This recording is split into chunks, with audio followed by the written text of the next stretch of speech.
एक समय की बात है। तक्षशिला के विशाल उपवन में, जहाँ मंद हवा ज्ञान की सुगंध लिए बहती थी, आचार्य चाणक्य और उनके प्रिय शिष्य चंद्रगुप्त पाटलिपुत्र के भविष्य की चर्चा कर रहे थे। तभी चंद्रगुप्त ने जिज्ञासु भाव से पूछा, गुरुदेव, संसार में कौन ऐसा होगा जो समृद्ध नहीं होना चाहता? सब परिश्रम करते हैं, फिर भी कुछ ही लोग राजाओं की तरह धनवान बन पाते हैं। आखिर कारण क्या है? चाणक्य हल्के से मुस्कुराए। उनकी आंखों में अनुभव का प्रकाश झिलमिला उठा। राजकुमार, ये जगत मेहनती लोगों से भरा है, पर समझदारों की कमी है। मेहनत वो करता है जो केवल शरीर का उपयोग जानता है, पर बुद्धिमान वो है जो अपने मस्तिष्क को लगाकर दिशा देता है। लक्ष्मी उसी के चरणों में निवास करती है जो श्रम को नीति से जोड़ दे। तो क्या केवल बुद्धि ही सब कुछ है गुरुदेव? चंद्रगुप्त ने पूछा। चाणक्य बोले, नहीं, बुद्धि दिशा है और श्रम उस दिशा में बढ़ने का पथ। आज मैं तुम्हें 7 ऐसे नियम बताऊंगा जो न केवल धनवान बनाते हैं, बल्कि स्थायी समृद्धि का द्वार खोलते हैं। सुनो ध्यान से, क्योंकि ये शब्द समय के पार अमर है। पहला नियम, मेहनत को दिशा दो। चाणक्य बोले, केवल श्रम से नहीं, सही दिशा में किया गया श्रम ही फल देता है। बिना पतवार की नाव के जैसा है, दिन रात चलती है पर किनारे तक नहीं पहुंचती। फिर उन्होंने कहानी सुनाई। राजपुर में 2 कुम्हार थे। एक दिन रात चाक घुमाता, थक जाता, फिर भी मिट्टी के घड़े फूट जाते। दूसरा सुबह थोड़ा समय देता, पर पहले मिट्टी को समझता, उसे साधता। वही उसके घड़े बाजार में सोने के भाव बिकते। इसलिए चंद्रगुप्त, श्रम करो पर पहले दिशा तय करो। दूसरा नियम, संयम समृद्धि की जड़ है। धन आने से पहले मन को स्थिर बनाओ। चाणक्य ने कहा, जिसके भीतर लालच, व्यसन और क्रोध का तूफान है, उसके हाथों में लक्ष्मी नहीं टिकती। धन वही रख सकता है जो इच्छाओं पर लगाम लगाए। जैसे अश्व को नियंत्रित करता सारथी, वैसे ही मन को नियंत्रित करो।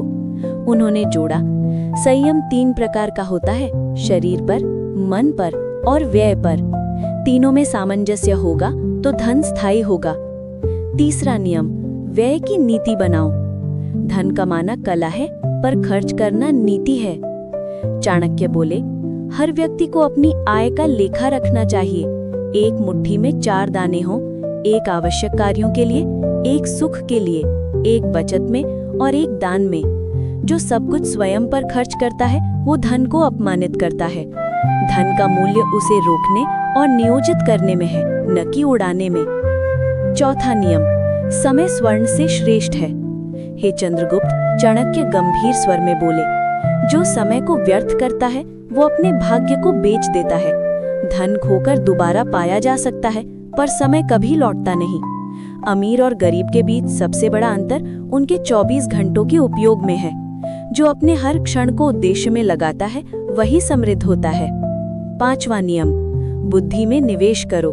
राजकुमार, धन वस्तु नहीं, विचार से उत्पन्न होता है। जिसने अपने मस्तिष्क को प्रशिक्षित किया, जिसने अनुभवों से सीखा, वही अवसरों को पहचानता है। ज्ञान में लगाया गया धन कभी नष्ट नहीं होता। बुद्धि में निवेश करो, ग्रंथ पढ़ो, ज्ञानी से सीखो, अनुभव से समझो। यही वो बीज है जो जीवन भर फल देता है। 6ठा नियम, अवसर को पहचानो।